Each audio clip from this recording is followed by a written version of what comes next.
এবার অবৈধ বাংলাদেশিদের ফেরত পাঠানোর উদ্যোগ নিয়েছে ভারত। দেশটির পররাষ্ট্র মন্ত্রণালয় জানায়, বাংলাদেশি নাগরিকত্ব ইস্যুতে বিচারাধীন 2860টির বেশি মামলা। দ্বিপাক্ষিক প্রক্রিয়ায় অবৈধ অভিবাসীদের প্রত্যাবর্তনের কথাও ভাবা হচ্ছে। তবে দিল্লির এমন উদ্যোগে দুই দেশের সম্পর্কে ভাটা পড়তে পারে বলে মনে করেন বিশেষজ্ঞরা।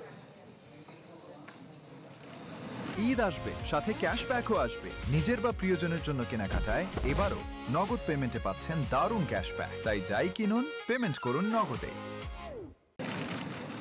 আওয়ামী লীগ আমলে দিল্লির সাথে ঢাকার মধুর সম্পর্ক হাসিনা সরকারের পতনের পর রূপ নেয় তিক্ততায়। নির্বাচিত সরকার ক্ষমতায় আসার পর দুই পক্ষ থেকে আসে সম্পর্ক উন্নয়নের বার্তা। এমন সময় অবৈধ বাংলাদেশি নাগরিকদের দেশে ফেরাতে স্পষ্ট বার্তা দিল ভারতের পররাষ্ট্র মন্ত্রণালয়।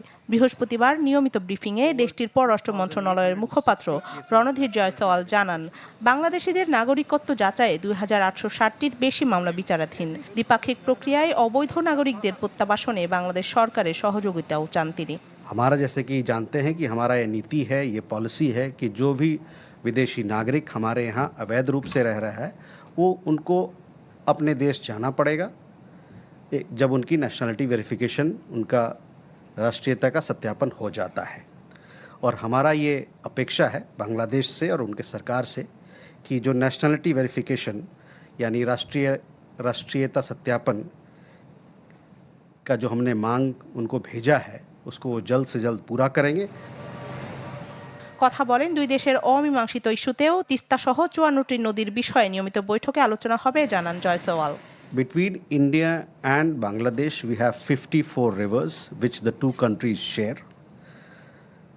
We have structured bilateral mechanisms to discuss all water related issues, and these bilateral mechanisms they continue to meet at regular intervals. এদিকে ভারতের এমন উদ্যোগকে ভালো চোখে দেখছেন না বিশেষজ্ঞরা। তাদের মতে এতে ফের ভাটা পড়তে পারে দুই দেশের সম্পর্কে। যখন একটা সুসম্পর্ক একটা বাতাস বইছে, এই অবৈধ বাংলাদেশের এখানে হচ্ছে মিথ্যা অভিযোগ এবং এই ভুয়া এখানে হচ্ছে যে এখানে কথা দাবিগুলো নিয়ে কিন্তু এখানে হচ্ছে বাংলাদেশের জনগণের মধ্যে ভারতের প্রতি যে মনোভাব ওটা কিন্তু আরো এখানে হচ্ছে যে প্রশ্নবিদ্ধ হবে।